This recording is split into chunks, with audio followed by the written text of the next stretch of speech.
So hello guys, आज हम बात करने वाले वन पीस के मांगा चैप्टर 1038 के बारे में। इस मांगा चैप्टर में हमें कवर पेज पे दिखाया जाता है कि सांची के दो भाई योजी और निजी जो होते हैं उनको उस बुक में कैद करके रखा होता है। बिग मॉम की वो बुक नहीं गया, वहाँ लूपी को कैद करके रखा था, वहीं पे उन दोनों को कैद करके रखा होता है और ये कवर पेज फोटो होता है। तो चलिए हम हमारे रियल मांगा की तरफ जाते हैं। रियल मांगा की स्टार्ट में हमें दिखाया जाता है फुकरो और राइजो की फाइट।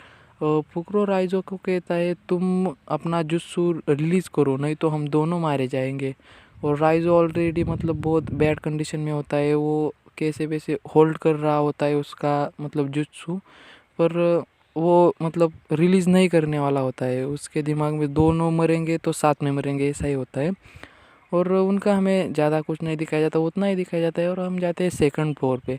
सेकंड फ्लोर का जो रूफ होता है वो टूट के सारे सामुराई पे गिरने ही वाला होता है, तभी हमारा जिम्बे वहाँ आ जाता है और वो पूरा फ्लोर अपने कंधों पे उठा लेता है। और सामुराई कहते हैं ये स्ट्रॉ हैट का जिम्बे है। और उनका भी कुछ ज़्यादा नहीं दिखाया जाता। जिम्बे उनको कहता है क्विक यहाँ से बाहर निकलो, मैं इसे ज़्यादा देर होल्ड नहीं कर पाऊँगा। वो सब बाहर चले जाते हैं और हम उधर से डायरेक्ट राइजो वहाँ एनिमी के साथ फाइट ले रहा होता है। और वो कहता है इनको मारना तो बहुत आसान है, पर इनकी तादाद कुछ ज़्यादा है, इसलिए उसे भी थोड़े थोड़े प्रॉब्लम हो रहे होते हैं। और वो ऑलरेडी कुछ ज़्यादा इंजर्ड होता है, उसका ब्लड लॉस हो रहा होता है। और वो वही वहाँ CP0 आ जाती है। राइजो CP0 को देखकर थोड़ा डर जाता है, डर नहीं पर उसे थोड़ा। और CP0 उसे कहती है कि हमें तुमसे कुछ लेना देना नहीं है, या हम ऐसा सोचते हैं कि हमने तुमको नहीं देखा, तुमने हमको नहीं देखा। और CP0 वहाँ से जाने ही वाली होती है और CP0 जाते जाते कहती है कि हम सिर्फ यहाँ स्ट्रॉ हैट्स के लिए आए हैं। और तभी राइजो कहता है नो मोर स्टेप्स, वहाँ वो उनसे फाइट लेने वाला होता है। हमें फाइट नहीं दिखाई जाती, उसी के बाद हमें डायरेक्ट यामाटो के पास ले जाते हैं। यामाटो बेसमेंट तक पहुंच चुकी होती है, वहीं पे वो अपना फायर बॉल अटैक यूज़ करती है, मुंह से आग आग छोड़कर वो पूरा बेसमेंट जला देती है। और वो जो कांजूरो ने बनाई हुई आग होती है वो लगभग उसे टच ही करने वाली होती है, तभी यामाटो आग छोड़ के वो पूरा जला देती है। और जो कांजूरो की आग है उस पे अपने हथौड़े से हमला करती है और उसका उस पे कुछ असर नहीं होता, उल्टा यामाटो ही थोड़ी इंजर्ड हो जाती है। उसी के बाद हम जाते हैं बिग मॉम की तरफ। बिग मॉम ने किड और लॉ को बहुत बुरी तरह मार रखा होता है, वो दोनों ज़मीन पे गिरे पड़े होते हैं, उनका पूरा ब्लड लॉस हो रहा होता है। किड पायरेट्स और लॉ पायरेट्स दोनों कह रहे होते हैं big mom have mercy, mercy कह रहे होते हैं।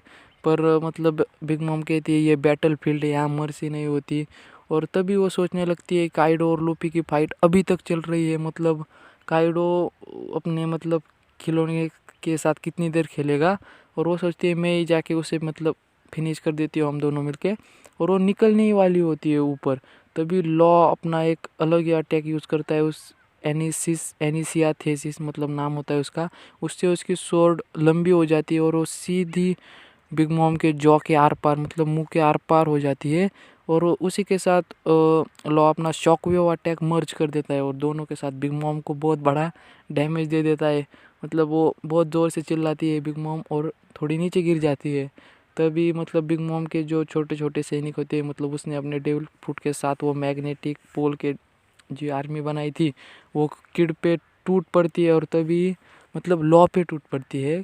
और तभी किड उठ जाता है और वो उन मेटल को कहता है मेरी मैग्नेटिक फील्ड को मानो, बिग मॉम के डेविल फ्रूट को मत मानो। और वो सबको खींच के अपना एक पंच तैयार करता है और वो उस पंच से बिग मॉम को बहुत बुरी तरह से घुसा डालता है। और वो डालते समय बिग मॉम की थोड़ी इंसल्ट भी करता है, वो कहता है तुम योंको के लायक नहीं हो, तुम्हारा ऐसा ही बोल रहा होता है।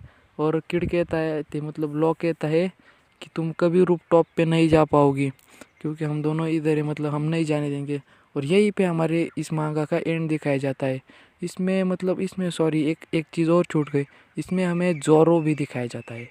फ्रैंकी जोरो को ढूंढ रहा होता है, फ्रैंकी को जोरो मिल नहीं रहा होता है।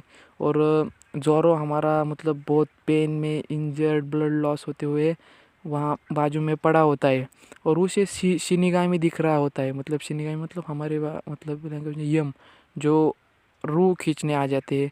तभी जोरो उसे कहता है कौन हो तुम, मतलब और या तुम यहाँ क्या कर रहे हो। उसके हाथ में एक किलर के टाइप नहीं, मतलब एक कुछ होता है और वो मुझे लगता है जोरो को ले जाने आया होगा, क्योंकि मतलब नहीं, जोरो तो नहीं मर सकता।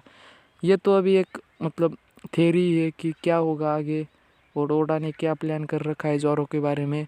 एक बार जोरो छूट गया था मौत के मुंह से, जब वो मतलब उसने लूफी का सारा पेन अपने अंदर लिया था। तब ओडा ने ही ऐसा कहा था कि जोरो मर मर के वापस आ गया है। और इस बार क्या होगा क्या मालूम, उसकी बॉडी इतना पेन से पाएगी या वो मर जाएगा। मतलब मर तो नहीं पाएगा, क्योंकि जोरो मेरा फेवरेट है, वो नहीं मर सकता। सो चलिए आज की वीडियो यही एंड करते हैं। आपको मैं हमारी ये वीडियो पसंद आई हो तो लाइक करना, सब्सक्राइब करना और हमारे चैनल पे बने रहना नई नई वीडियोस के लिए। Thank you for watching.